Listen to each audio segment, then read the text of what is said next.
더 뉴스 2부 시작하겠습니다. 먼저 주요 뉴스부터 전해드립니다. 성관계 동영상 촬영과 유포 혐의를 받는 가수 정준영 씨가 내일 오전 경찰에 나와 조사를 받습니다. 경찰은 조사에 앞서 정 씨의 휴대전화 수리 업체를 압수수색했습니다. 가수 승리도 내일 경찰에 소환됩니다. 더불어민주당이 자유한국당 나경원 원내대표의 징계안을 국회 윤리위에 제출했고 자유한국당은 민주당 홍영표 원내대표를 맞제소하기로 했습니다. 집권 여당과 제1야당이 정면 충돌하면서 전국도 급격하게 얼어붙고 있습니다. 미세먼지 억제를 위해 일반인도 LPG 차량을 살 수 있도록 하는 법안이 국회 본회의를 통과했습니다. 초등학교 1, 2학년의 방과 후 영어교육 허용 법안도 국회에서 확정됐습니다. 지난달 취업자 증가폭이 13개월 만에 20만 명대를 회복했습니다. 보건과 사회복지 서비스업 등 정부의 공공일자리 확대 정책이 효과를 낸 것으로 보입니다. 더불어민주당과 정부, 청와대는 신용카드 소득공제 제도가 근로자의 재부담을 줄이는 제도로 정착된 점을 고려해 오는 2022년까지 공제 제도를 현행대로 유지하기로 했습니다. 이명박 전 대통령이 보석으로 풀려난 뒤 처음으로 다스 비자금 횡령 항소심 재판에 출석했습니다. 하지만 핵심 증인인 이팔성 전 우리금융지주 회장은 재판에 나오지 않았습니다. 이명박 전 대통령이 방금 전 재판을 마치고 서울 논현동 자택으로 떠났습니다. 오늘 핵심 증인으로 예정됐던 이팔성 전 우리금융지주 회장이 건강 문제로 불출석해 재판은 예상보다 일찍 끝났습니다. 재판부는 이팔성 전 회장이 제출한 불출석 사유가 정당하지 않다며 구인장을 발부했습니다. 현장에 나가 있는 중계차 연결하죠.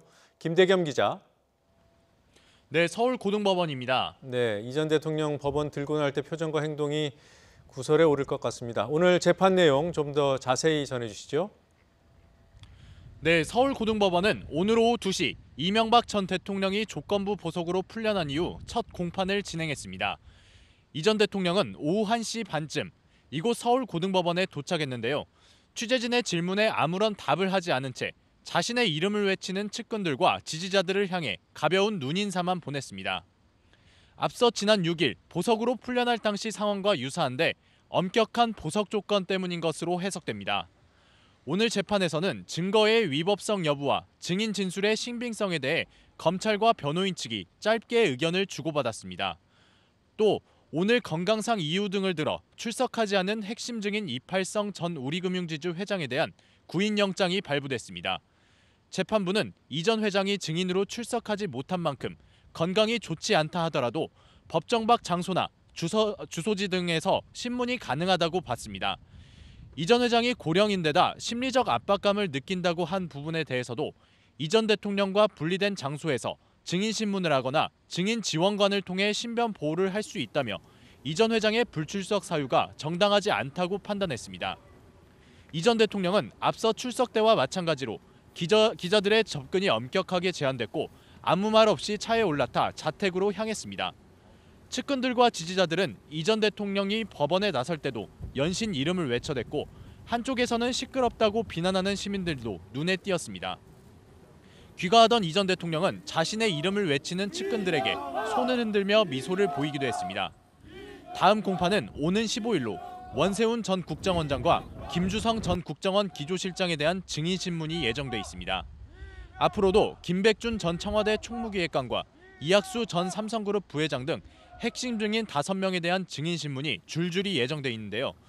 오늘 재판부가 구인영장을 발부한 만큼 이후 증인들도 상당한 압박감을 느낄 것으로 보여 재판에도 속도가 붙게 될 전망입니다.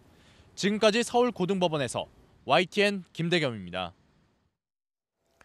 어제 자유한국당 나경원 원내대표의 문재인 대통령은 김정은 수석 대변인 관련 발언을 놓고 여야의 강대강 대치가 이어지고 있습니다. 민주당은 혐오의 정치이자 목리라며 국회 윤리특위에 제소를 했고 한국당은 제1야당 원내사령탑으로서 할 말을 했을 뿐이라며 역시 홍영표 원내대표를 맞제소하기로 했습니다. 취재기자 연결합니다. 조은지 기자. 네, 국회입니다. 네, 계속 시끄러운 소리가 나고 있습니다. 두 당 원내대표가 동시에 윤리위에 제소된 일은 처음이라고 했죠. 네, 원내대표가 윤리위에 제소되는 일은 종종 있었지만 맞제소는 사상 초유의 일입니다. 파장이 잦아들기는커녕 점점 커지는 모습인데요. 먼저 더불어민주당은 어제 나경원 원내대표의 발언이 촛불혁명으로 선출된 대통령을 모독하고 국민 명예를 심각하게 훼손했다며 국회 윤리특별위원회에 제소했습니다. 아침 최고위원 회의에서도 태극기 부대가 써준 연설문 같았다거나 문재인 정부가 망하는 것만 이익이 된다는 초보적이고 저열한 발상이라는 비판이 줄을 이었습니다. 이해찬 대표는 정권을 놓친 뒤 자포자기한 느낌의 발언이라 측은하다면서 앞길 없는 사람들이라고 일갈했습니다. 홍영표 원내대표는 어제 발언이 극우와 반평화 정치, 국민을 분열시키는 혐오 정치이자 몽리라며 한국당은 냉전 수구 세력의 구태에서 벗어날 생각이 전혀 없다고 지적했습니다. 가짜 뉴스로 국민을 분열시키는 선동의 정치, 혐오의 정치를 하겠다는 몽리입니다. 한국당이 눈치를 봐야 할 것은 태극기 부대가 아니라 우리 국민입니다. 이에 한국당도 긴급 의원총회를 열어 대표 연설을 조직적으로 방해한 홍영표 원내대표를 제소하기로 했습니다. 맞불 작전인 셈인데 잠시 뒤 3시 반부터 민생 파탄 좌파 독재 정권 긴급 규탄 대회를 열어 추가 논의를 이어갑니다. 황교안 대표는 국회가 과거 독재 시절로 회귀한 것 같아 놀랍다면서 좌파 독재 정권의 의회 장악 폭거라고 비판했습니다. 블룸버그 통신은 문재인 대통령을 김정은 수석 대변인, 뉴욕타임즈는 김정은 에이전트라고 했다면서 외신 보도에는 한마디 못하다가 제1야당 원내대표만 겁박한다며 사과를 요구했습니다. 당사자인 나경원 원내대표도 대통령의 품격을 말했는데 제소하는 건 견강부회라며 국민 입을 틀어막는 거라고 비판했습니다. 저를 윤리위에 제소하겠다고 합니다.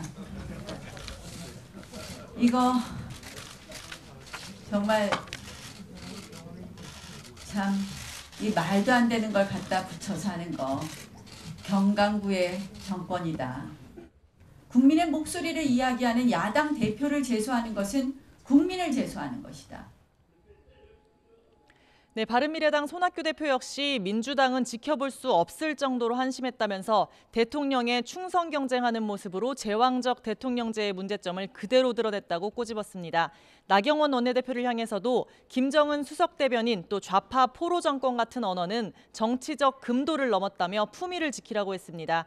손 대표는 어제 거대 양당의 모습은 막말과 고성, 몸싸움으로 얼룩진 구태 정치였다며 언제까지 그 싸움을 지켜봐야 하느냐고 반문했습니다. 네, 이렇게 여야가 싸우는 와중에도 법안 처리가 됐더군요. 미세먼지 대책이 처리됐죠. 네, 3월에야 겨우 막을 연 국회 오늘은 여야가 미리 합의했던 무쟁점 법안 9개를 처리했습니다. 그 가운데 8개가 미세먼지 관련 법안입니다. 먼저 대중에 와닿는 내용, 앞으로는 일반인도 LPG 자동차를 살 수 있게 됩니다. 그동안은 장애인이나 국가유공자, 택시와 렌터카 등 일부만 살 수 있었죠. 아무래도 LPG 차량이 경유나 휘발유 차량보다 미세먼지를 덜 뿜기 때문에 공기질 개선에 도움이 될 것으로 기대됩니다. 또 미세먼지는 앞으로 사회 재난으로 규정되는데 예비비 등 국가 예산을 투입해 지원할 수 있고 원인 제공자에게 피해 구상권도 청구할 수 있게 됩니다. 여기에 초중고등학교 교실에 미세먼지 측정기와 공기 정화 설비를 의무적으로 설치하게 강제했습니다. 또 학부모들의 관심 뉴스죠. 초등학교 1, 2학년 학생들이 방과 후 영어 수업을 받을 수 있도록 하는 개정안도 의결됐습니다. 현행 공교육 정상화법은 선행학습을 금지하는데요. 여기서 초등학교 1, 2학년의 영어 방과 후 학교 과정을 예외로 두는 게 핵심입니다.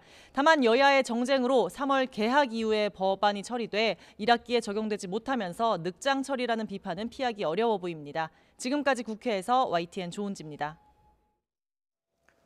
자유한국당 나경원 원내대표의 문재인 대통령 비난 연설은 전국 주도권을 쥐기 위한 전략이었다는 분석이 많습니다. 특히 당장 다음 달 재보선을 앞두고 지지층 결집 효과를 노린 것이라는 해석이 나옵니다. 민주당의 대응 역시 과도했다는 지적이 야권 일각에서 나오고 있습니다. 이만수 기자의 보도입니다. 좌파 포로 정권, 촛불 청구서에 휘둘리는 심부름 센터에 이어 자유한국당 나경원 원내대표가 문재인 대통령을 직접 쏘아붙인 이 한마디. 더 이상 대한민국 대통령이 김정은 수석 대변인이라는 낯뜨거운 이야기를 듣지 않게 해 주십시오. 민주당 의원들의 야유와 고성이 터져 나왔고 국회는 순간 난장판이 됐습니다. 아니 교섭단체 대표는 이런 거 어째 대통령을 무슨 김정숙 대통령이라고 일단 한국당 내부에서는 나경원 원내대표의 위상은 중진 의원들의 지지 발언에서 보듯 확연히 달라진 분위기입니다. 제1야당 원내대표를 겁박하는 것은 제1야당을 겁박하는 것이고 국민을 겁박하는 것입니다.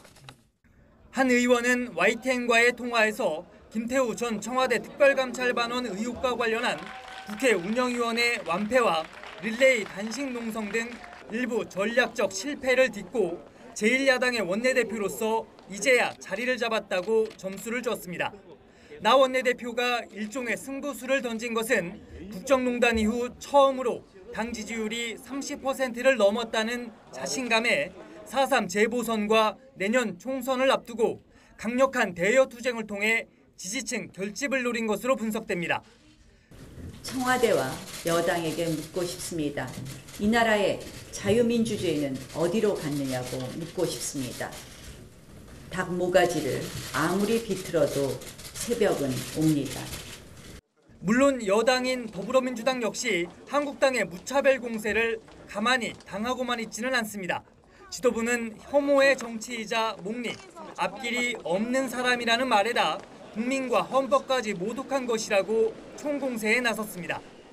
대통령을 뽑은 국민과 또 평화를 열망하는 국민과 헌법이 규정한 대통령의 권한, 이 모든 것을 다 모독하는 것입니다. 미세먼지 악화 등으로 인한 대통령 지지율 하락, 성과가 없었던 하노이 북미 정상회담 등 악재가 겹쳤는데 전국 주도권을 여기서 내줬다가는 돌이킬 수 없다는 판단이 크게 작용했다는 관측이 높습니다. 여당을 할 때 모습하고는 전혀 다른 그런 악을 쓰는 그런 모습을 보면서 여러 가지 참 참담한 생각이 들었는데 여야가 각각 처한 처지와 나름의 계산이야 있겠지만 국민이 지켜보고 있다는 문희상 국회의장의 일침이 본회의장을 채운 의원들에게 과연 전달됐는지는 여전히 의문입니다. 참아요, 또 참아요. 최종적인 판단은 국민이 하시는 거예요. YTN 이만수입니다. 김현철 통일부 장관 후보자가 학자 시절 남북관계나 정치권을 향해 한 말이 구설에 오르고 있습니다. 김 후보자는 정제되지 않은 부적절한 표현을 사용해 유감으로 생각한다며 사과의 뜻을 밝혔습니다. 한현희 기자가 보도합니다. 천안함 폭침 5주기를 하루 앞둔 지난 2015년 3월 25일, 당시 야당 대표였던 문재인 대통령은 군복을 입고 강화도 해병대를 찾았습니다. 천안함 사건에 소극적으로 대응해왔다는 비판 여론과 안보 불안 이미지를 걷어내기 위한 행보라는 평가가 이어졌습니다. 당시 대학 교수였던 김현철 통일부 장관 후보자는 이 같은 행보를 비난했습니다. 정치하는 분들이 진지해졌으면 좋겠다며 군복을 입고 쇼를 하고 있다고 밝혔습니다. 2016년엔 추미애 민주당 대표를 향해 감염된 좀비라고 하거나 김종인 비대위원장에 대해서는 박근혜가 씹다 버린 껌에 비유하기도 했습니다. 또 5.24 조치 해제와 관련해 반드시 천안함 사건과 연계해야 한다고 생각하지 않는다고 하거나 전쟁이 끝났다고 선언하면 유엔사는 존재의 법적 기반을 상실한다는 의견을 내기도 했습니다. 과거 발언이 논란이 되자 김 후보자는 자신의 페이스북 계정을 폐쇄하고 페이스북에 알지 못하는 사람들의 접근과 해킹 우려가 있어 계정을 일시 비활성화로 돌렸다고 설명했습니다. 또 대북 정책이나 남북 관계에 관한 정치 비평에서 일부 정제되지 않은 부적절한 표현을 사용해 매우 유감으로 생각한다며 사과의 뜻을 표명했습니다. 앞으로 언행에 신중을 기해 나가도록 하겠다는 말도 덧붙였지만 이런 논란과 별도로 야당에서는 김 후보자 지명이 한미 동맹에 부적절한 메시지를 준다는 목소리도 나오고 있습니다. YTN 한현입니다. 어제에 이어 오늘도 정준영 씨의 불법 촬영 카톡방 논란은 계속되고 있습니다. 의혹의 중심에 선 정준영 씨 어제 서둘러 귀국했습니다. 먼저 귀국 모습부터 보시겠습니다.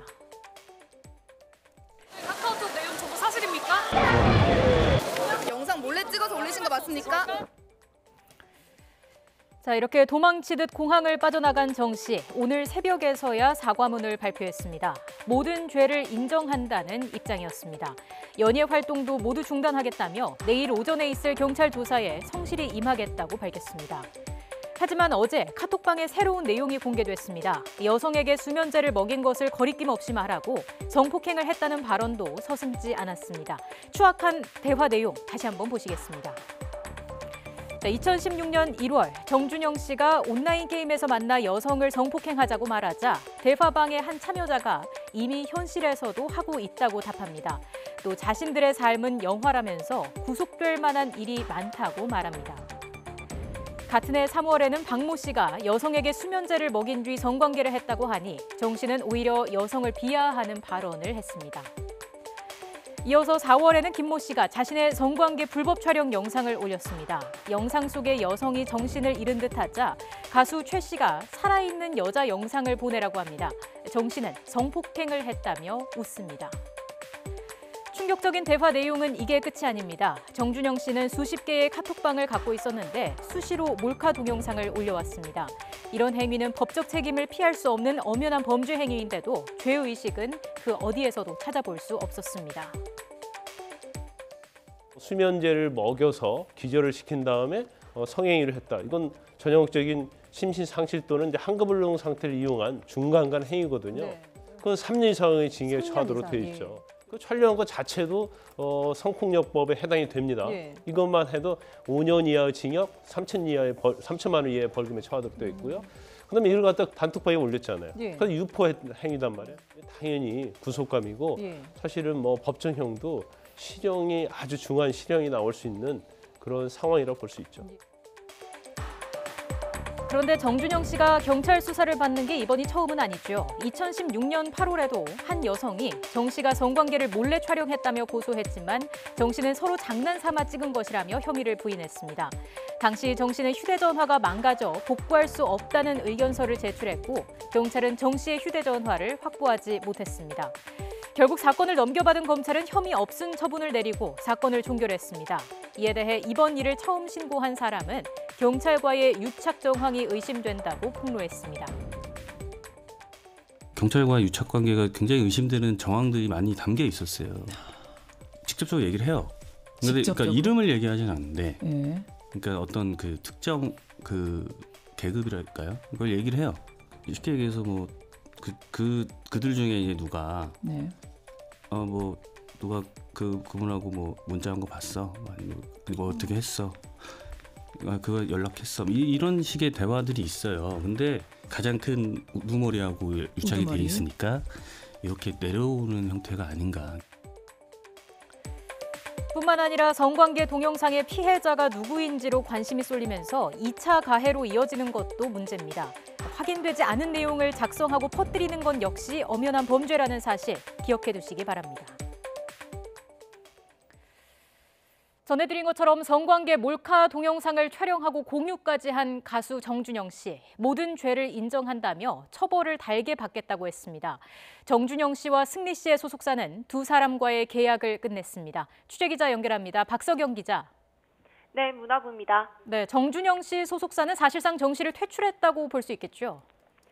네, 정준영 씨 소속사 메이커스 측은 더는 계약을 유지할 수 없다고 판단했다며 오늘부로 계약을 해지했는데요. 다만 정준영 씨가 사과문에서 밝혔듯 성실하게 수사와 재판에 임하도록 소임을 다하겠다고 했습니다. 이어 승리 씨 소속사 YG 역시 앞서 은퇴를 선언한 승리 씨의 전속 계약을 종료했습니다. 대대적인 체질 개선의 필요성을 절감하고 있다며 임직원과 노력하겠다고 했습니다. 네, 정 씨의 경우 오늘 새벽에 갑작스럽게 사과문을 냈습니다. 내용 다시 한번 정리해 주시죠. 네, 정준영 씨가 소속사를 통해 사과문을 전달했는데요. 정 씨는 세간에 알려진 자신의 모든 죄를 인정했습니다. 동의 없이 여성을 촬영했고 대화방에 그것을 유포했고 그런 행위를 하면서도 죄책감 없이 행동했다고 말했습니다. 흉측한 진실을 맞이하게 된 피해자들과 분노를 느낄 모든 분께 사죄한다고 했습니다. 또 수사기관 조사에 거짓 없이 성실히 임하고 처벌도 달게 받겠다고 했습니다. 네, 정준영 씨 어제 해외 촬영을 중단하고 급히 귀국했습니다. 취재진도 많이 몰렸죠? 네, 아무래도 국민 관심이 높다 보니 입국장에 많은 취재진이 모였습니다. 대략 70명이 넘는 수였는데요. 어제 오후 6시쯤 정준영 씨가 공항의 모습을 드러냈고요. 피해 여성에게 한마디 해달라, 불법 영상은 왜 촬영했나 질문이 쏟아졌습니다. 경호원들이 취재진을 밀치면서 실랑이가 벌어지기도 했습니다. 정준영 씨는 고개를 숙인 데다 모자를 푹 눌렀어서 잘 보이지는 않았지만 표정이 어두워 보였는데요. 취재진에게는 한숨 쉬듯 죄송하다고 짧게 이야기를 하긴 했는데 의미 있는 대답은 아니었습니다. 함께 들어보시죠. 카카오톡 내용 저거 사실입니까? 영상 몰래 찍어서 올리신 거 맞습니까? 네, 공항에서 승합차를 타고 이동한 정 씨는 강남의 한 아파트 앞에서 포착되기도 했습니다. 네, 승리 씨의 버닝썬 수사부터 시작해서 여기까지 왔습니다. 아무래도 연예계는 초긴장 상태일 수밖에 없겠죠? 네, 승리 씨와 정준영 씨는 그동안 자신의 SNS에 연예계 인맥들을 자랑해왔는데요. 이 때문에 두 사람의 친구 리스트가 곧 데스노트가 아니냐 이런 말까지 나오고 있습니다. 두 사람의 친한 지인들은 빨리 성급기에 나서는 모습인데요. 앞서 용준영 씨나 FT 아일랜드 최종훈 씨 등이 사실과 다르다고 해명을 했고요. FT 아일랜드 이종현 씨 역시 정준영 씨와 오래전 연락을 하고 지냈지만 이번 사건과는 무관하다고 설명했습니다. 방송에서 정준영 씨의 휴대전화를 황금폰이라고 표현했던 지코 씨는 지인 연락처 목록을 봤을 뿐이고 연락한 지도 오래됐다고 해명했습니다. 네, 포털 사이트에도 여러 연예인들의 이름이 오르내리고 있습니다. 2차 피해도 우려되는 상황이죠? 네, 오히려 성관계 동영상 유포 의혹의 피해자가 누구인지에 대해 관심이 쏠리면서 2차 가해가 이어지고 있습니다. 피해자로 유명 걸그룹이나 배우들의 실명까지 거론된 사설 정보지까지 나돌고 있는데요. 이에 YG나 JYP는 법적인 모든 조치를 취하겠다면서 강경 대응을 예고했습니다. 배우 이청아 씨와 정유미 씨도 악성 루머에 대해 대대적인 책임을 묻겠다고 강력하게 말했습니다. 두 사람은 SNS를 통해 걱정하지 않아도 된다는 짧은 글을 올려 팬들의 우려를 덜어내기도 했습니다. 지금까지 문화부에서 YTN 박서경입니다. 불법 동영상 촬영과 유포 혐의를 받는 정준영 씨, 그리고 성접대 의혹을 받는 승리 씨가 내일 경찰에 출석합니다. 경찰은 정 씨의 휴대전화 수리 업체에 대한 압수수색에 돌입했습니다. 자세한 내용 취재기자 연결해서 알아보겠습니다. 박광열 기자. 네, 사회부입니다. 네, 경찰의 압수수색 지금도 이어지고 있습니까? 네, 아직 종료 소식은 들리지 않고 있습니다. 경찰은 정 씨가 지난 2016년 휴대전화를 수리했던 서울 강남 사설 수리 업체에 오늘 오전 수사관 10여 명을 보냈습니다. 서류와 같은 실물을 확보하는 것이 아닌 만큼 시간이 더 걸린다고 설명하고 있는데요. 또 이미 확보한 자료가 실제 업체에서 나온 것이 맞는지 보안 정보 등을 대조하는 목적도 있다고 설명했습니다. 내일은 승리와 정준영 씨 모두 피의자 신분으로 경찰에 출석할 예정입니다. 승리는 사흘 전 피의자 신분으로 전환된 뒤 처음으로 경찰에 나와 조사를 받게 되는데요. 외국인 투자자 접대를 위해 강남의 한 클럽에 자리를 마련하라고 지시하는 내용이 담긴 카카오톡 대화 내용 등과 관련해 수사가 이뤄질 전망입니다. 정준영 씨도 불법 촬영한 동영상을 승리 등 다른 연예인이 포함된 단체 카톡방에 유포한 혐의에 대해 피의자 신분으로 조사를 받습니다. 경찰이 확보한 자료가 사본이니만큼 정 씨의 원본 휴대전화 확보에 나설 것이라는 전망도 조심스레 나오는데요. 다만 정 씨가 사과문에서 동의를 받지 않은 채 여성을 촬영해 SNS 대화방에 유포했다는 부분을 인정한 만큼 자신의 혐의를 적극 부인할 가능성은 작다는 그런 분석이 나옵니다. 네, 그런데 불과 몇 달 전에도 경찰이 정준영 씨에 대한 조사를 진행했다고요? 네, 그렇습니다. 지난해 11월 하순쯤 경찰에 제보가 접수됐습니다. 정 씨가 몰래 촬영한 영상물이 모 휴대전화 기록물 복구업체에 있다는 내용이었습니다. 지금 경찰이 압수수색 중인 업체와 같은 곳인데요. 경찰은 검찰에 2차례 압수수색 영장을 신청했지만 검찰은 받아들이지 않았습니다. 피해자 주장도 없고 또 제보자가 직접 동영상의 존재를 본 것도 아니어서 증거가 부족하다는 이유에서였습니다. 만일 압수수색 영장이 당시에 나왔다면 관련 자료를 보다 빨리 확보할 수 있었을 것으로 보입니다. 자, 이런 가운데 경찰이 버닝썬 관련 수사에도 속도를 내고 있죠. 네, 유착 고리로 지목됐던 전직 경찰 출신 강모 씨에 대한 구속영장이 청구됐습니다. 앞서 한 차례 구속영장 신청이 검찰에서 반려된 바 있는데 오는 금요일 법원의 판단에 따라 구속 여부가 결정됩니다. 강 씨는 미성년자 출입 사건 무마 조건으로 금품을 받아 경찰과의 유착 연결고리 역할을 했다는 의혹을 받고 있습니다. 경찰은 버닝썬 공동대표 이모 씨가 강 씨에게 돈을 줬다는 진술을 확보했고 또 CCTV 등 대책 모의 정황도 확인했다고 설명했습니다. 지금까지 사회부에서 YTN 박광렬입니다. 직원 상습 폭행 혐의로 고소당한 마커그룹 송명빈 대표가 법원의 영장실질심사를 앞두고 자택 부근에서 숨진 채 발견됐습니다. 경찰은 유서가 발견됐고 다른 외상 흔적이 없어 송 대표가 극단적인 선택을 한 것으로 추정하고 있습니다. 차유정 기자입니다. 직원을 상습적으로 폭행한 혐의를 받는 송명빈 마커그룹 대표가 자신의 아파트 화단에서 숨진 채 발견됐습니다. 구속 여부를 가를 영장실질심사를 6시간 앞둔 이른 새벽입니다. 12층인가 몇 층이 11층인가 그렇다고 한 것 같네. 마당에 이렇게 왔다 갔다 사진 찍고 한 것만 봤어. 집안에서는 가족에게 미안하다는 내용의 유서가 발견됐습니다. 다른 외상 흔적이 없는 점 등으로 미뤄 경찰은 송 씨가 극단적인 선택을 한 것으로 보고 있습니다. 유서가 발견된 점하고 시신이 발견된 위치 정황으로 봐서는 타살님이 좀 높고요. 송 씨는 지난 2015년 온라인에 남겨진 개인 신상 정보를 지우는 이른바 이칠 권리를 주장하며 유명세를 탔습니다. 하지만 지난해 12월 직원 폭행 영상이 공개되면서 송 씨 인생은 하루아침에 달라졌습니다. 직원에게 주먹을 휘두르는 모습에 비난 여론이 들끓은 겁니다. 일하지 말고 X나게 가자 그냥. 일하지 마. 이리 와. 직원은 고소장에서 3년 동안 송 씨에게 무차별 폭행과 청부살인 협박에 시달렸다고 주장했습니다. 이에 대해 송 씨는 억울함을 호소하며 직원이 자신이 저지른 횡령배임을 감추려고 폭행을 유도했다고 주장했지만 공부는 수그러들지 않았습니다.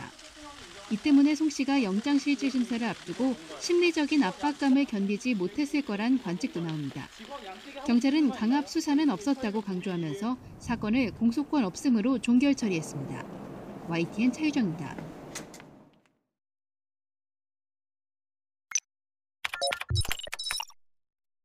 파란시계는 15사건, 피고인 전두환. 95년 1차 수사 때도 2차 수사 때도 헬기 사격에 관한 증언은 있었지만 관심을 두지 않았던 것으로 보여집니다. 2차 수사 결과 발표할 때 헬기 사격에 관해서는 일체 언급한 바 없습니다. 조사는 이루어졌는데 판단하지 않았습니다. 고 조비오 신부를 파렴치한 거짓말쟁이로 훼손한 전두환 죄를 물어서 고소를 했습니다만 사실은 보다 더 본질적으로는 5.18 진상을 규명하기 위한 올라오는데 그렇게 높지도 않고 사람이 그 위에서 이렇게 내다보고 이러는 것이 보여. 그 헬리콥터에 그 안에 있는 사람이. 그런데 그 정도 높이에서 이렇게 가면서 픽 드르륵 쏴는 거라. 또 손을 드르륵 쏴니까 내가 얼마나 한명이 대사했는데. 시민을 상대로 하는 헬기에서의 사격을 실시한 것을 처음으로 확인하였습니다. 그날이 21일이요. 하여튼 1시 넘은 사이부터서 2시 그 사이에 발포 처음 시민을 향해서 노골적으로 발포한 시간이 21일 날 오후 1시라거든요. 5월 19일부터 31사단의 무장 헬기 3대가 대기하고 있었던 사실을 기록을 통해 밝혀냈습니다. 진짜 위에서 쏘네? 이렇게까지 하고 그 쏜 것을 나만 본 것이 아니라 이완식님도 봤단 말이에요. 5월 21일 오후에 전남도청 인근과 광주천을 중심으로 헬기 사격이 이루어지는 것을 8곳에서 목격하였고 헬기 조종사 여러 명으로부터 헬기에 무장을 한 상태로 광주 상공에서 비행했다는 사실을 확인하였습니다. 군에서는 왜 그것을 극구 부인하느냐. 발권을 발동했다. 정당방위를 했다 하는 말이 이것으로 내 증언으로 말미암아서 100% 깨져버린 거라. 집단 발포에 대해서 무장을 한 시위대에 대한 자위권적 차원의 조치였다고 주장해 왔습니다.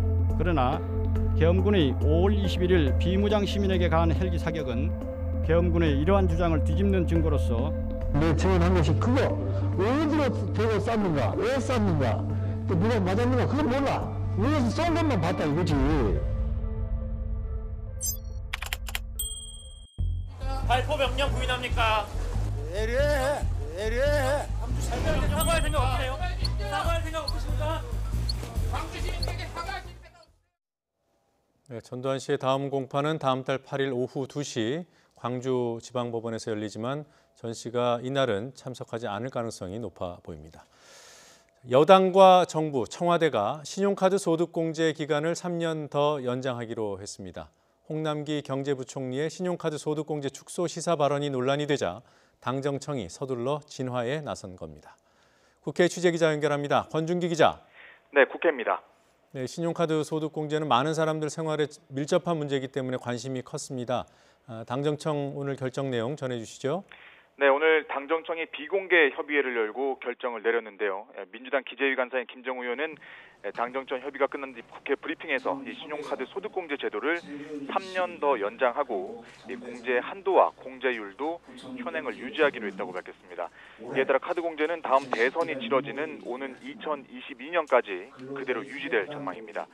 김 의원은 이 신용카드 소득공제 제도가 근로자의 세 부담 경감을 위한 보편적 공제 제도로 운영돼 온 점을 고려해 일몰 연장을 결정했다고 설명했습니다. 카드 공제를 없앨 경우 서민 증세로 인식될 수 있다는 점을 고려한 것으로 보입니다. 신용카드 소득공제는 지난 1999년 처음 생긴 뒤 일몰이 도래할 때마다 2, 3년씩 계속 연장됐는데 작년에는 이례적으로 1년이 연장돼 원래 올해로 끝나게 돼 있었습니다. 그러니까 결국 홍남기 부총리가 성급하게 소득공제 축소 얘기를 꺼냈다가 논란만 일으킨 셈이 된 것 같아요. 이 부분은 어떤 해명이 됐습니까?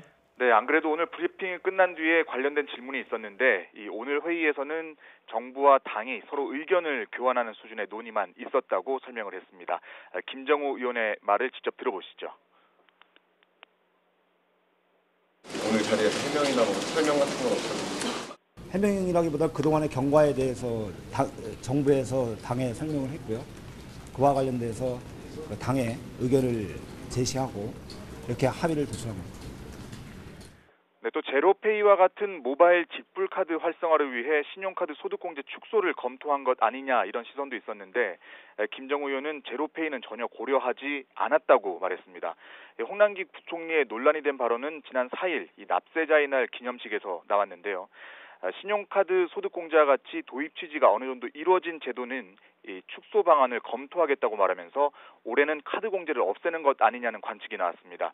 이에 따라 서민 증세 논란이 불거지자 당정청이 이 서둘러 일몰 연장을 결정하면서 논란은 진화한 것으로 풀이됩니다. 신용카드 소득공제를 장기적으로는 어떻게 할 건지 질문도 나왔는데 일단 3년 연장만 결정하고 장기적인 논의는 하지 않았다고 선을 그었습니다. 하지만 자유한국당 추경호 의원은 신용카드 소득공제를 이런 식으로 계속 연장할 게 아니라 기본 공제로 만들어서 쭉 유지하는 법안을 발의하겠다는 입장이어서 향후 국회에서 관련 논의가 이어질 것으로 보입니다. 지금까지 국회에서 YTN 권윤규입니다. 지난달 취업자 수가 13개월 만에 가장 큰 폭으로 증가했습니다. 30대와 40대 취업자는 감소했고 대신 60대 이상 취업자가 대폭 늘어난 영향입니다. 취재기자 연결합니다. 최하영 기자. 네, 경제부입니다. 네, 그러니까 지난해 2월과 비교할 때 취업자가 크게 늘었다는 건데요. 어느 정도나 늘었습니까? 네, 지난달 취업자 수는 지난해 같은 달과 비교해 26만 3천여 명이 늘었습니다. 지난해 1월 33만 4천여 명이 증가한 이후 13개월 만에 최대폭입니다. 지난 1월 1만 6천여 명에 불과했던 것에 비하면 크게 늘어난 수치입니다. 이는 20, 30대 청년층 취업보다는 60대 이상 취업이 늘어난 영향인데요. 60대 이상 취업자는 39만 7천여 명으로 크게 늘었지만 30대와 40대 취업자는 각각 12만 명 안팎으로 줄었습니다. 특히 정부의 공공 일자리 사업이 어느 정도 효과를 낸 영향으로 보입니다. 노인 일자리로 많이 공급된 보건업과 사회복지서비스업 취업자가 지난해 같은 기간보다 13%가량 증가했습니다. 또 상대적으로 연령대가 높은 농업 취업자도 11만 7천여 명으로 12% 가까이 늘었습니다. 다만 좋은 일자리로 평가받는 제조업 취업자는 지난해 같은 기간보다 15만 명 넘게 줄면서 11개월 연속 감소했습니다. 실업자 수는 130만 3천여 명으로 지난 2000년 이후 역대 세 번째로 많았습니다.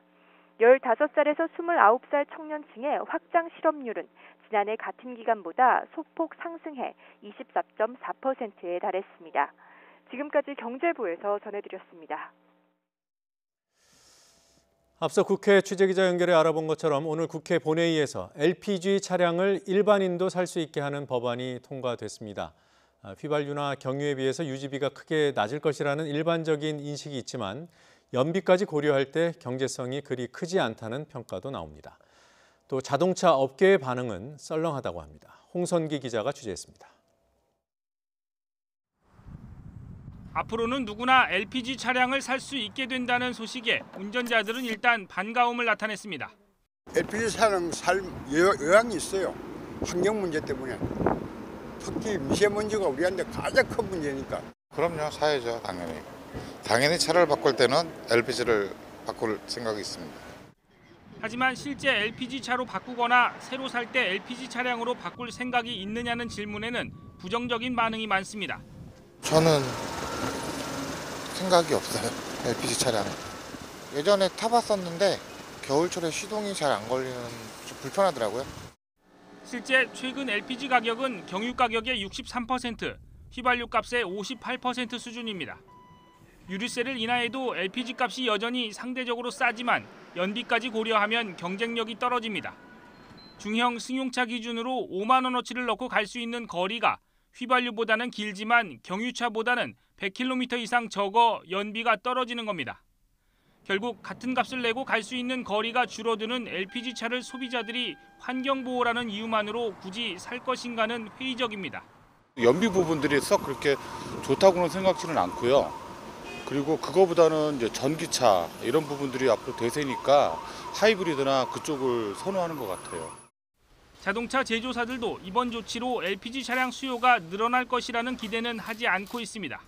연료 효율이 좀 떨어지고 또 친환경차들이 최근에 보급이 많이 돼서 규제가 풀렸다고 해서 바로 그 수요들이 다 LPG로 갈 수 있는 그런 상황은 아닌 것 같습니다. 주유소에 비해 LPG 충전소가 적다는 것도 단점으로 꼽히지만 정유나 가스업계는 충전소를 늘릴 정도의 수요가 있을 것으로 보지는 않는다는 입장입니다. 국회가 모처럼 뜻을 모아 미세먼지 대책의 하나로 LPG차 전면 허용 법안을 내놨지만 운전자나 업계 모두 냉담한 반응이어서 얼마나 실효를 거둘지는 좀 더 지켜봐야 할 것으로 보입니다. YTN 홍성기입니다.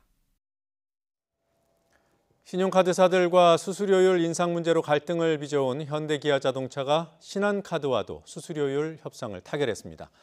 수수료율 인상 수준은 이미 타결한 카드사들처럼 현대차가 제시한 조정안대로 1.89% 안팎인 것으로 전해졌습니다. 이제 남은 카드사는 삼성카드와 롯데카드 둘입니다.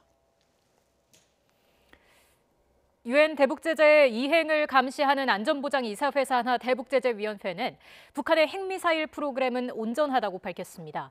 또 북한이 제재 위반 행위를 지속하고 있다고 평가했습니다. 보도에 김원배 기자입니다.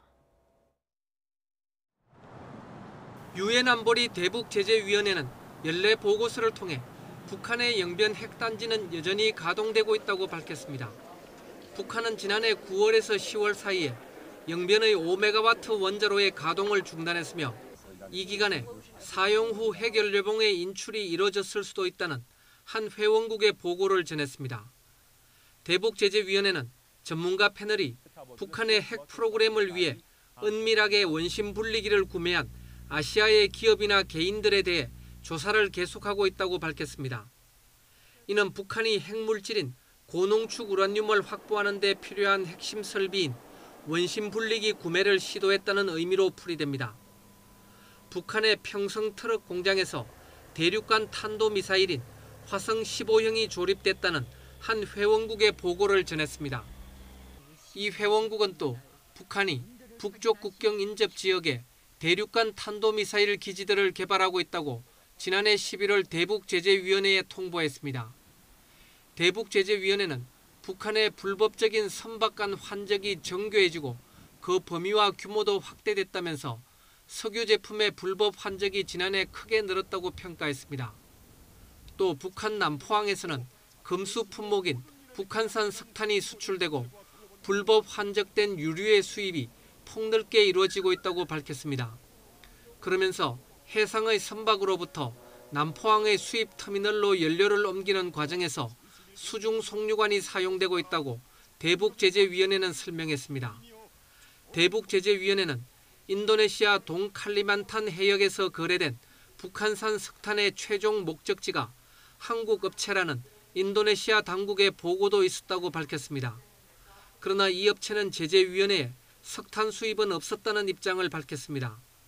대북제재위원회는 불법 무기 거래와 군사협력 등으로 대북제재 위반 여부를 조사받는 국가는 이란 등 27개 나라라고 밝혔습니다.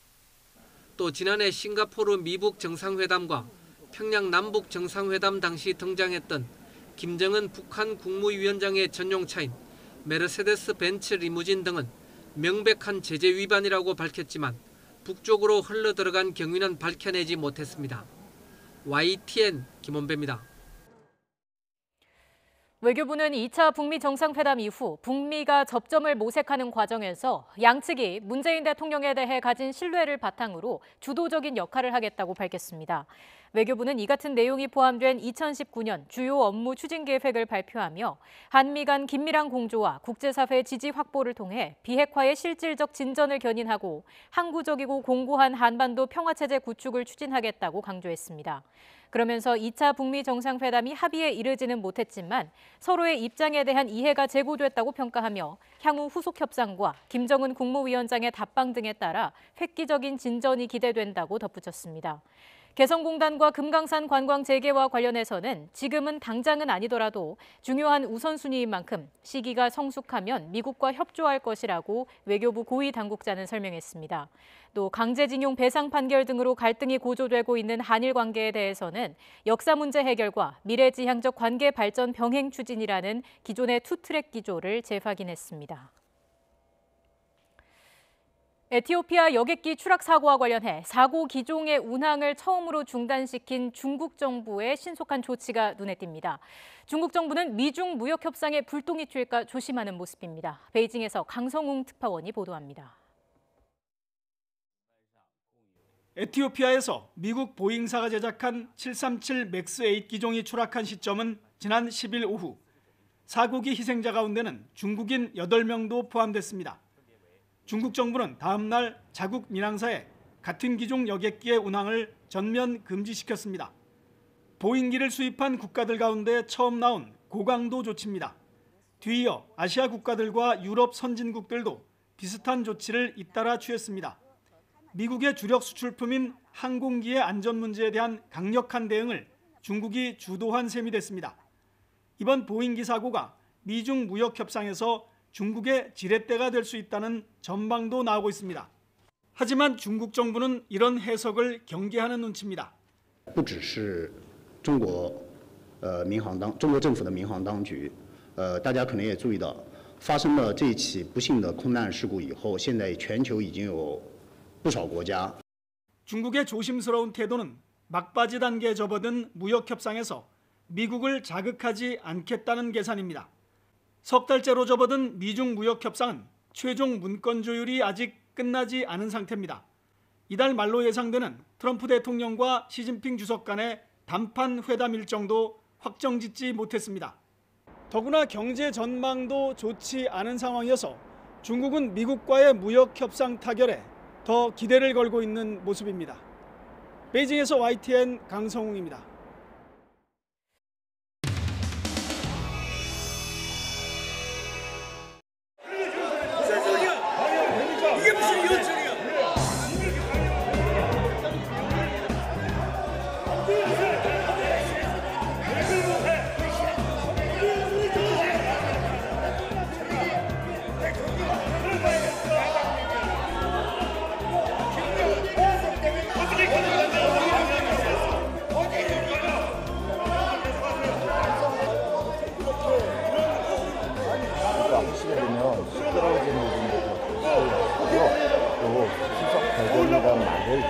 않도록 해주십시오라는 이 말도 못하는 이게 이거야말로 수석 대변인으로 하지 않았다.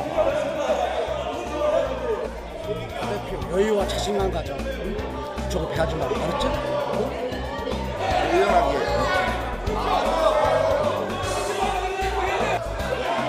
나경원 원내대표님, 발언을 계속하세요. 발언을 계속 하시라고요. 나 대표님, 안 들리세요? 발언을 계속하세요.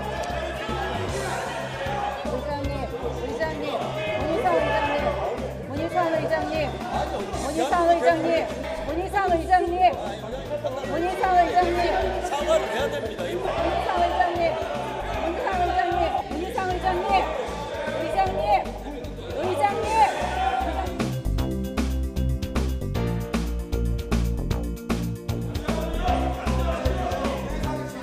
국회는 이렇게 하는 데가 아니에요. 국회는 민주주의의 본령이에요. 여러분이 보여주는 모습은 이건 공멸의 정치예요. 상생의 정치가 아니에요. 조금씩 다운해요. 박수 칠 일이 아니에요. 그런 말을 함부로 발언한다고 아무 발언이나 막 하는 게 아니에요. 의장님, 품격 있게, 격조 있게. 그러나 얘기는 들어줘야 돼요. 참아요. 또 참아요. 영국 의회처럼 지팡이 하나 가지고 오자 내리면 다 조용해지는 그런 의회를 원합니다. 그런 속에서 아무리 말이 안 되는 소리라도 경청해서 듣고 그 속에서 타산지석으로 배울 건 또 배우고 또 그 속에 가장 옳은 소리가 있는지도 모르겠다라고 스스로 반성하고 들어야 돼요. 그게 민주주의예요. 내가 볼 때는 상당한 걸음의 발언을 하셨어요. 그러나 그것을 어떻게 처리할 것인가는 우리 정치가 또 그 수준껏 할 수 있어요. 그러니까 그걸 믿으세요. 자, 조용하세요. 의장님 말씀에 일부는 감사드리면서 의장님 말씀에 또 일부는 역시 민주당 출신 의장님이시라는 생각을 했습니다. 자.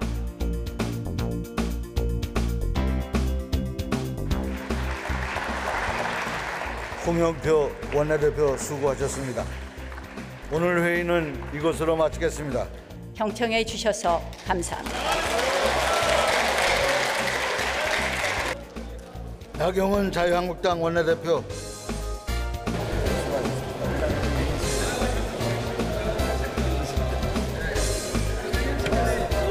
오늘 회의는 이것으로 마치겠습니다. 사내를 선포합니다.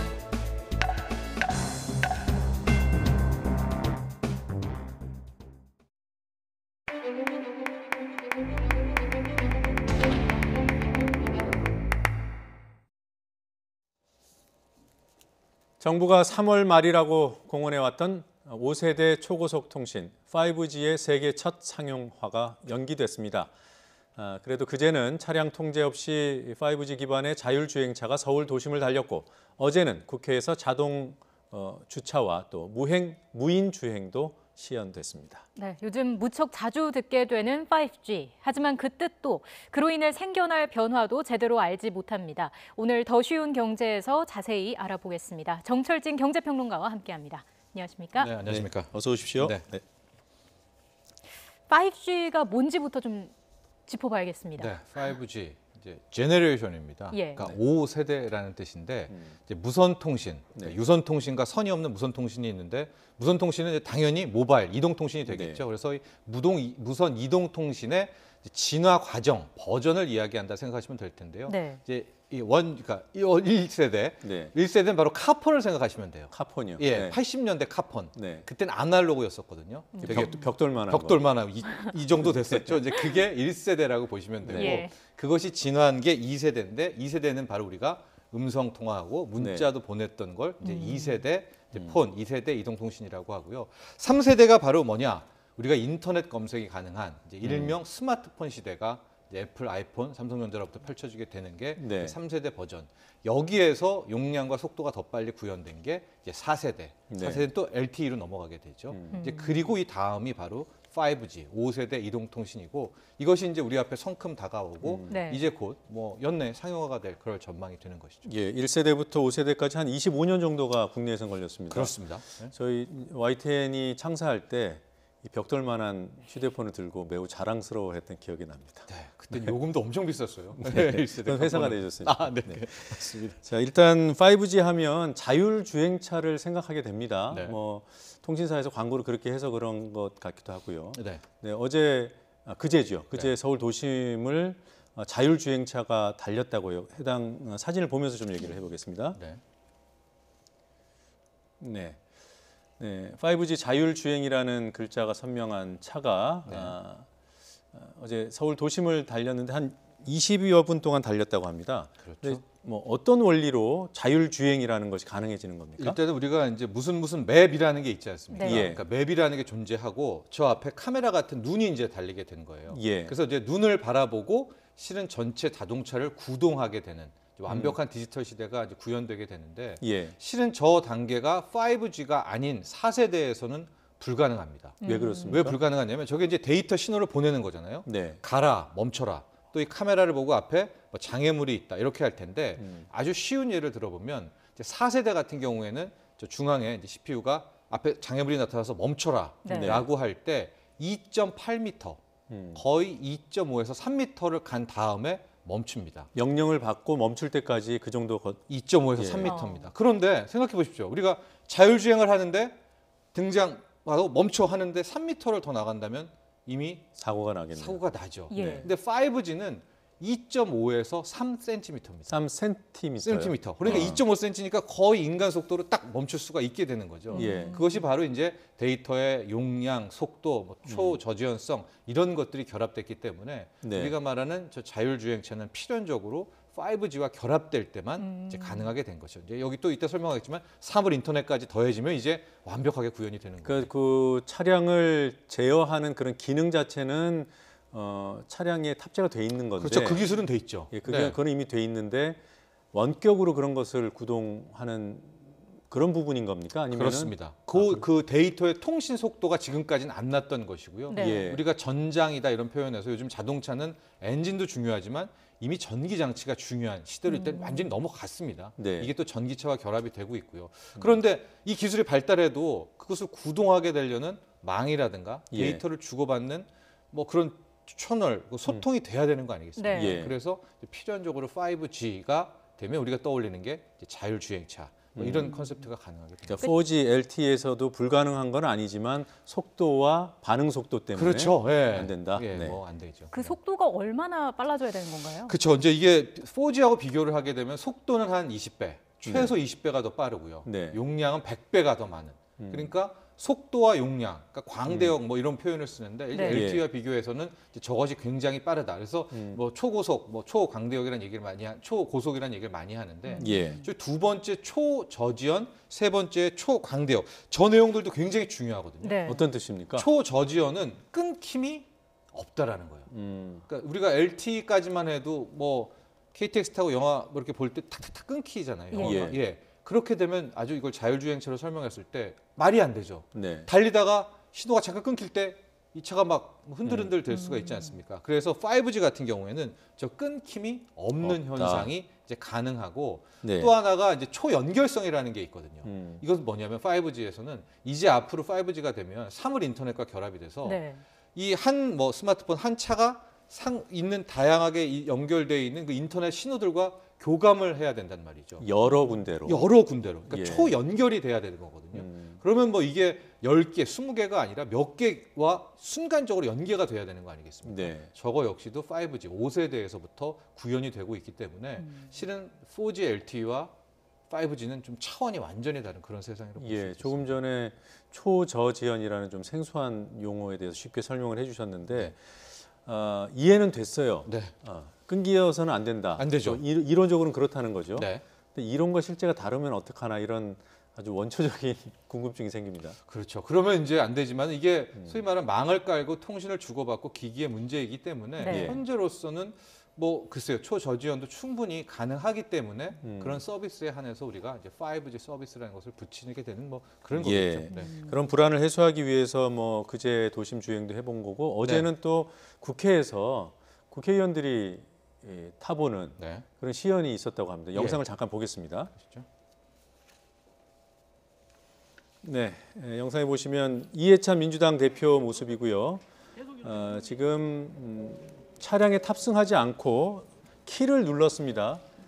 그랬더니 아무도 타고 있지 않은 차량이 스스로 움직여서 주차를 했습니다. 지금은 민주당 원내대표인 홍영표 원내대표 버튼을 눌렀더니 역시 아무도 타고 있지 않은 차량이 조금 전에 보셨던 붉은색 차량이 원하는 장소로 왔고요. 이건 운전사가 없는 무인 차량입니다. 이것이 이제 자율주행을 하고 있는 그런 장면을 여러분들 보셨습니다. 지금 야당 의원들도 일부 탑승을 하고 있었고요. 자, 그제 있었던 자율주행에는 운전자가 있었어요. 조금 전에 보신 영상에는 운전자가 없습니다. 어떻게 다른 겁니까? 그러니까 운전자가 있고 없고는 운전자가 없는 것이 우리가 궁극적으로 지향하는 완벽한 전기 자율주행차 시대가 될 것 같은데요. 실은 그렇게 되려면 앞으로 좀 설치해야 될 게 더 많습니다. 그게 뭐냐? 사물 인터넷인 거죠. 그게 이제 도로를 달려야 되는데 도로에는 신호체계가 있잖아요. 그러니까 신호체계와 이 차가 또 연결이 되려면 앞으로 모든 도로와 신호에도 또 인터넷이 연결이 돼 있어야 돼요. 그러니까 우리가 이제 이 사물 인터넷이라는 게 온갖 세상이 아주 쉽게 생각하면 인터넷이 다 들어가 있다. 그래서 물건끼리 신호 교류를 할 수가 있다라는 세상으로 보면 될 수 있거든요. 그래서 우리가 전기 자율주행차의 끝은 뭐냐? 어린 시절에 봤던 이제 전격 제트 작전에 이렇게 여기다 시계에다 대고 자동차를 부르면은 자동차가 갑자기 이 주차 문도 열고 알아서 나와서 도로 끝에 와서 딱 쓰잖아요. 이제 이게 거의 완벽하게 구현되는 끝이다. 왜냐하면 그것은 신호를 보내면 자동차가 나와야 되는데 나오려면 주차장 문은 또 열어줘야 되잖아요. 그것도 신호를 통해 가지고 문을 열어라 하면 열어오고 도로도 알아서 와서 어디 있는지에 대해서 딱 써야 되기 때문에 이게 거의 우리가 생각하는 이제 끝의 모습이 아닐까 이렇게 보여요. 그러니까 저희가 조금 전에 본 이 자율주행 차량은 그야말로 자율주행 차량만을 위해서 이제 5G 통신이 이제 공급이 되는 거고요. 그렇습니다. 근데 이 차가 움직이기 위해서 아까 말씀하신 주차장 문을 여는 것들은 사물 인터넷의 영역이다. 그렇습니다.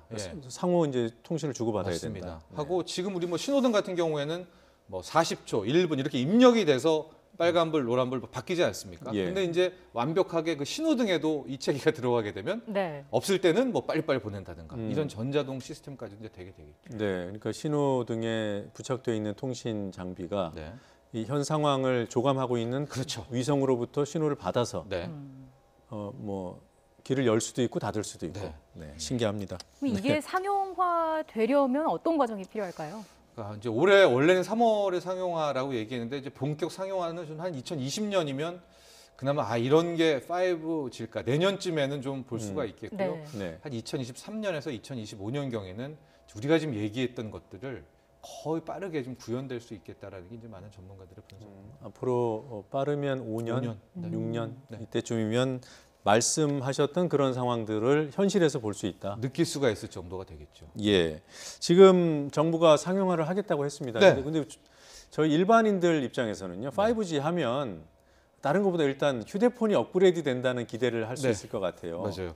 이게 지금 5G 폰을 손에 넣으려면 어느 정도 기다려야 됩니까? 5G가 거의 지금 완성도 다 됐고 제품도 좋다라는 평가인데 가기부 입장에서는 그래도 이제 우리가 세계 첫 번째로 내놓으니까 체크할 게 좀 많은 것 같아요. 그래서 이제 마지막까지 꼼꼼히 보고 있거든요.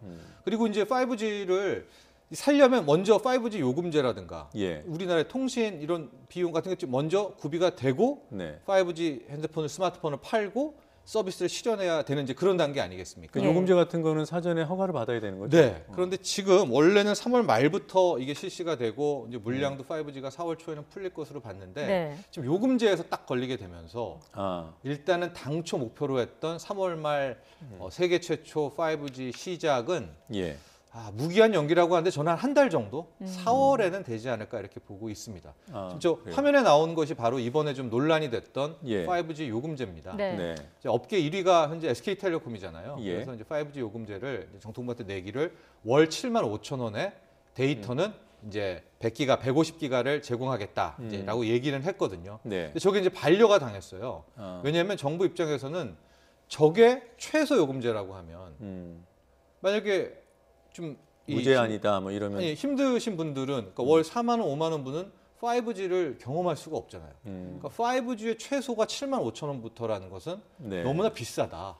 그랬기 때문에 싼 요금제를 먼저 갖고 와 봐라라고 이제 얘기를 한 거고 이동통신사 이제 SK텔레콤은 그렇게 하면 안 된다. 이게 초기이기 때문에 초기엔 일단 저대로 가고 어느 정도 확산이 되고 5G 네트워크 구축이 되면 뭐 LTE가 했던 것처럼 요금도 낮추고 대중화하겠다라는 좀 힘겨루기 차원도 있습니다. 근데 좀 접점을 찾아가야죠, 요금제.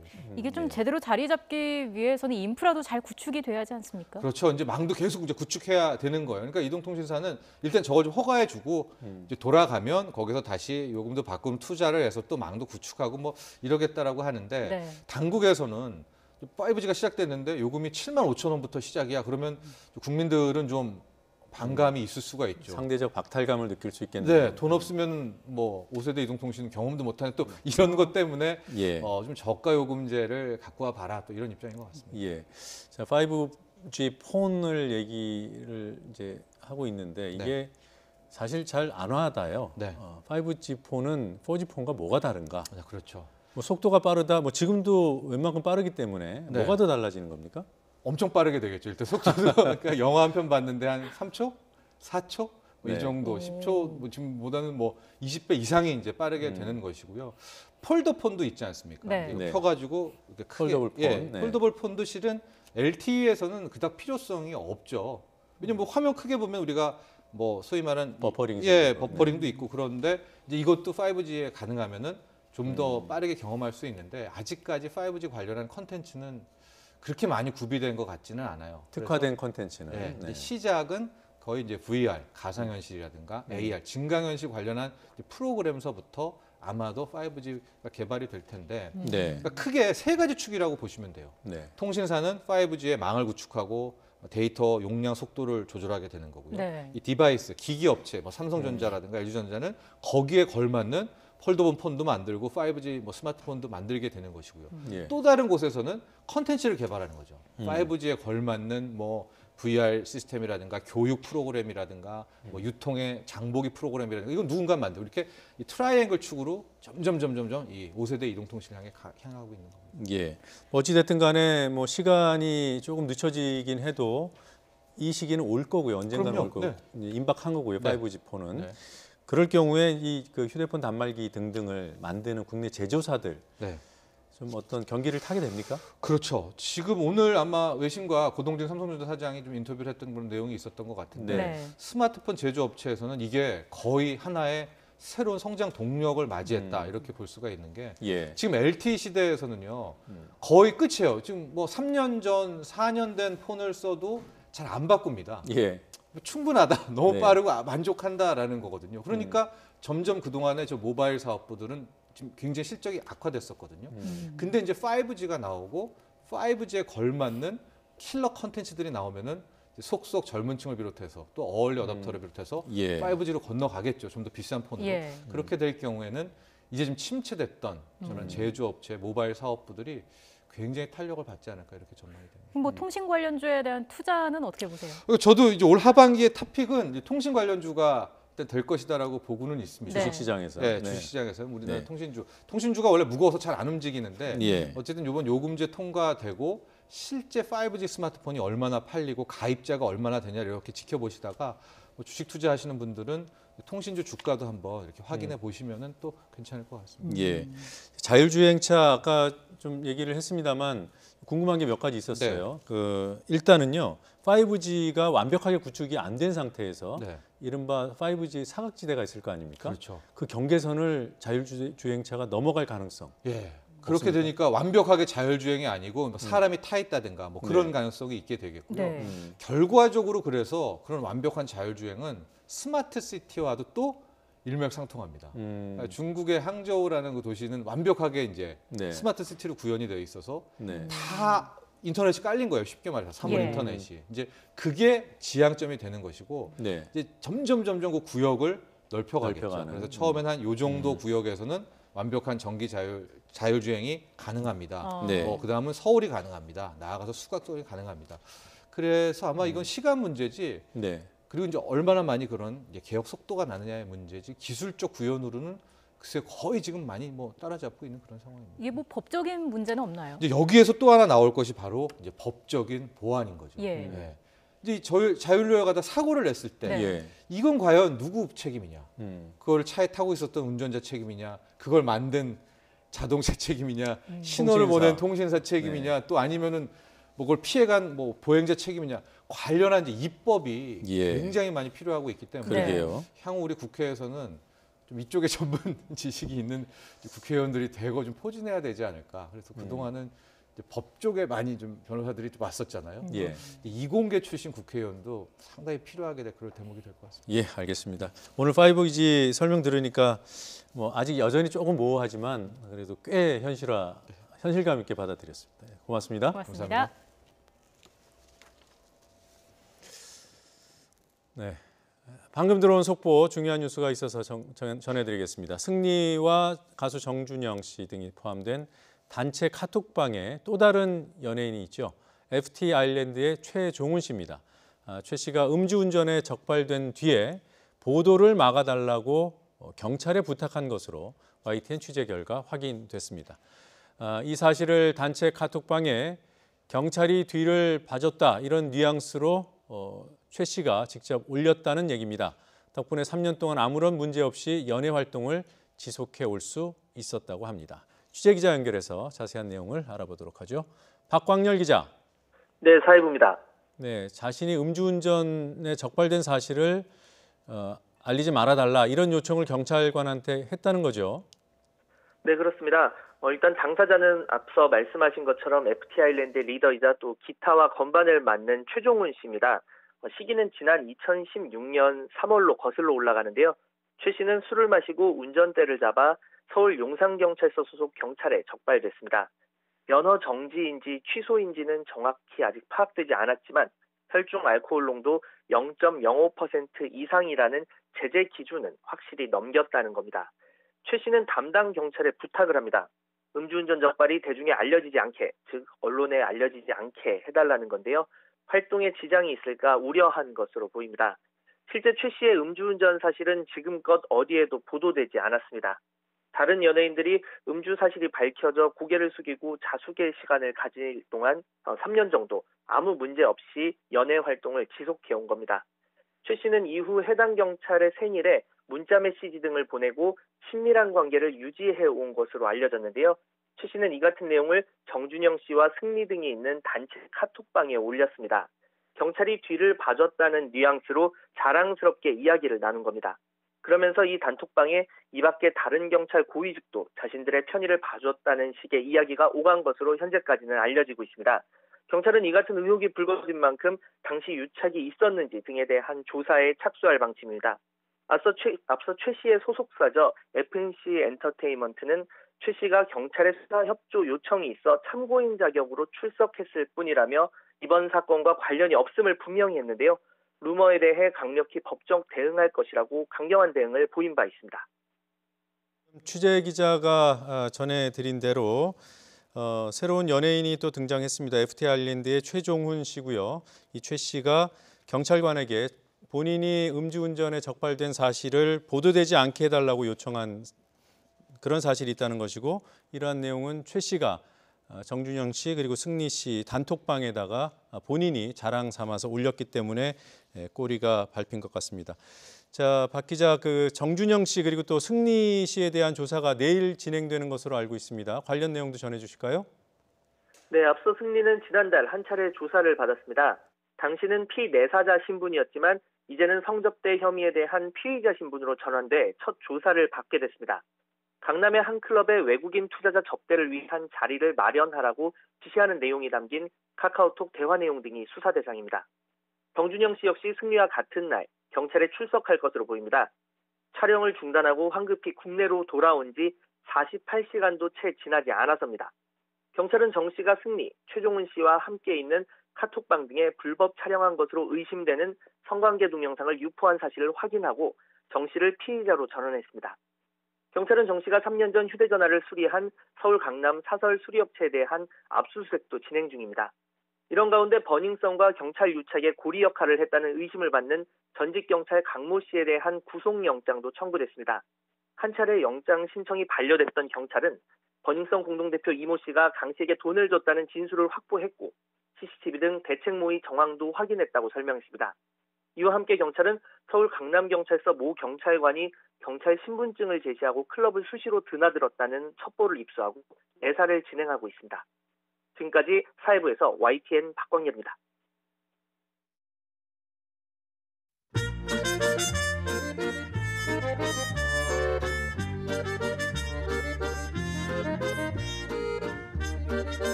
뉴스브리핑입니다. 충남 당진의 한 요양원에서 노인들을 학대했다는 의혹이 제기돼 경찰이 수사에 나섰습니다.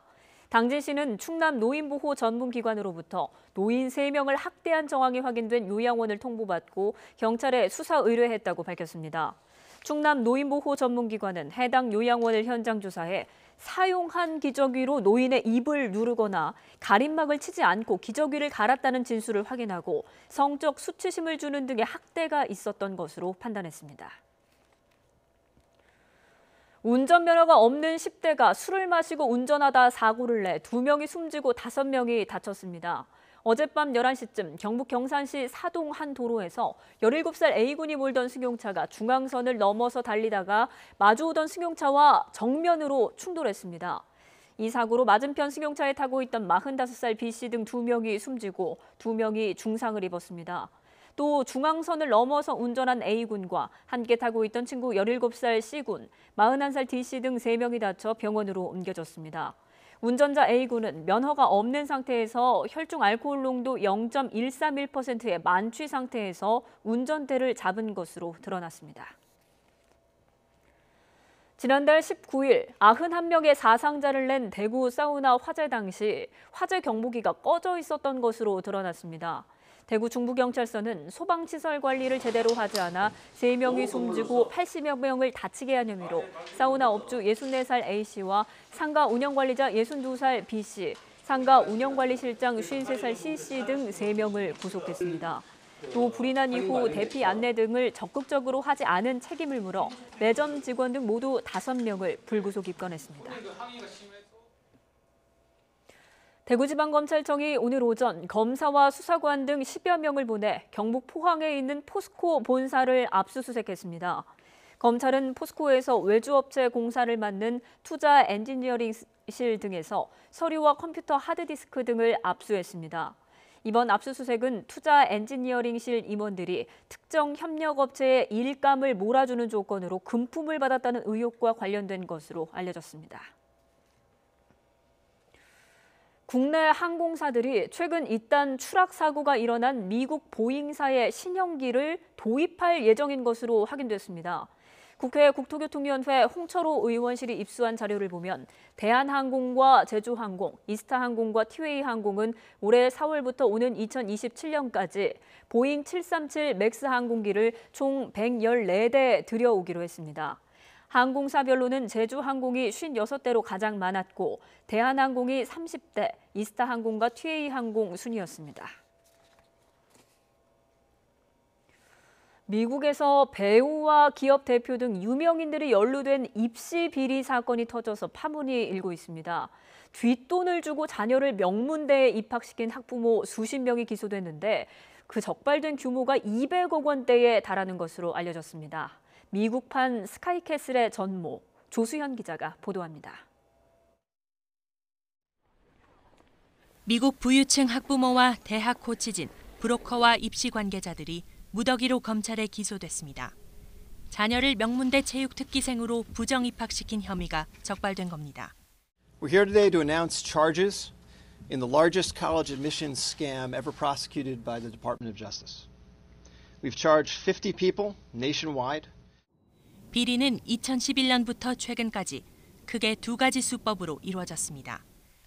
브로커를 통해 스탠퍼드나 예일 등 대학 운동부 코치진에게 거액의 뇌물을 건네는가 하면 입시 관리자들과 공모해 답안지 고치기 등 다양한 수법으로 시험 성적을 조작한 것으로 드러났습니다. 8년간 오간 뒷돈의 규모가 2,500만 달러, 280억 원에 달하는 것으로 전해졌습니다. First, cheating on college entrance exams, meaning the SAT and the ACT. And second, securing admission to elite colleges by bribing coaches at those schools to accept certain students under false pretenses. 적발된 학부모 가운데에는 유명 인사들도 포함됐습니다. ABC 방송 위기의 주부들에 출연한 펠리시티 허프먼과 90년대 시트콤 풀하우스에 나온 배우 로리 러플린을 비롯해 뉴욕의 로펌 대표 등 기업체 CEO들이 다수 연루됐습니다.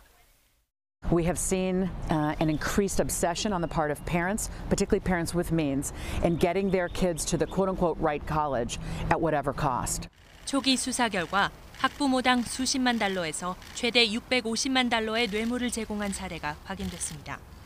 사기 공모, 업무 방해 등의 혐의가 모두 유죄로 인정되면 최대 징역 20년이 선고될 수 있는 중범죄로 여겨집니다. 일부 대학은 비리에 연루된 코치를 해고하고 자체 진상조사에 착수한 것으로 알려졌습니다. YTN 조수연입니다. 퇴근길 꽃샘추위 찬바람이 꽤 매서울 것 같습니다. 내일 아침도 춥다고 하는군요. 네, 날씨 알아보겠습니다. 권혜인 캐스터. 네, 기상센터입니다. 퇴근길 꽃샘추위에 대비해야 한다고요? 네, 그렇습니다. 꽃샘추위가 찾아오면서 찬바람이 강해졌습니다. 퇴근길 무렵 서울 기온은 6도 아래로 떨어지겠고요. 여기에 초속 5m 안팎의 강한 바람이 불면서 체감 온도는 영하권을 맴돌겠습니다. 꽃샘추위는 내일 아침까지 이어지겠는데요. 내일 서울의 아침 기온은 영하 2도까지 떨어지겠습니다. 내일 출근길까지 보온에 각별히 신경 써주셔야겠습니다. 그 밖의 지역 아침 기온 살펴보겠습니다. 서울 아침 기온 영하 2도, 부산 2도, 광주 영하 1도, 평양은 영하 3도로 예상됩니다. 낮 기온은 오늘보다 2에서 3도가량 높겠습니다. 서울 낮 기온 10도, 부산 13도, 울릉도 9도, 평양은 9도로 예상됩니다. 내일도 미세먼지 걱정 없이 대기질 깨끗하겠습니다. 대체로 맑은 하늘이 이어지겠지만 차차 흐려지겠고요. 퇴근길 무렵부터 중부지방에는 눈이나 비가 내리겠습니다. 이후 금요일인 모레는 전국에 눈비가 확대되겠고요. 주말에는 다시 맑은 하늘을 회복하겠습니다. 지금까지 날씨 정보였습니다. 더 뉴스 마칠 시간입니다. 저희는 내일도 진실에 한 발 더 다가가겠습니다. 고맙습니다.